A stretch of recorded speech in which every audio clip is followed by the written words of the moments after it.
Olá, eu me chamo Danilo Arnaldo Briskiewicz, estou hoje na cidade do Cerro, em Minas Gerais, no Brasil, e vou contar um pouco a história da Escadinha de Santa Rita, o mais importante cartão postal dessa cidade colonial mineira. Fique com a gente!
De Santa Rita, na cidade do Cerro, compõe o cartão postal mais conhecido dessa cidade colonial brasileira. Esses 57 degraus perpassam praticamente toda a história do século XX, muito diferentemente do que as pessoas da cidade normalmente intitulam como obra de pessoas escravizadas.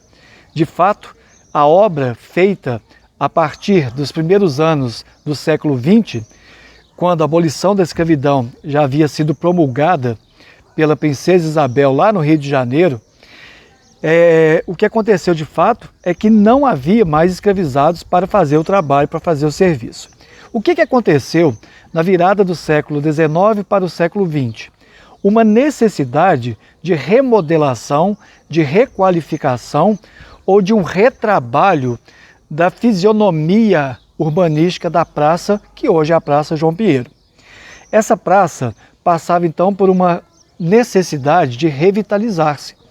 Com isso, pensaram, especialmente o Executivo Municipal, na demolição do chamado prédio número 14, que era a continuação do prédio 9, que é o atual e conhecido como restaurante Itacolomi.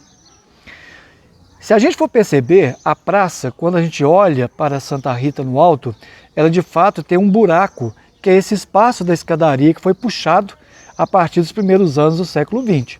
O que acontecia nessa discussão desse prédio chamado prédio número 14? Havia um projeto de transformá-lo em um açougue municipal, esse projeto não vingou, e com a autorização do morador da casa ao lado, foi feita a abertura em 10 braças, que era a medida da época, dessa alameda, que hoje se chama Alameda Professor Tuquito. A escadaria de Santa Rita, na verdade, é um projeto bastante recente em comparação com a história da cidade, que começou em 1702. E o curioso disso tudo é que logo depois que a escadaria foi feita, de fato alguns moradores foram vendendo a face do quarteirão que dava para a escadaria. É por isso que essas casas não têm garagem, por exemplo, porque não tem acesso ao imóvel.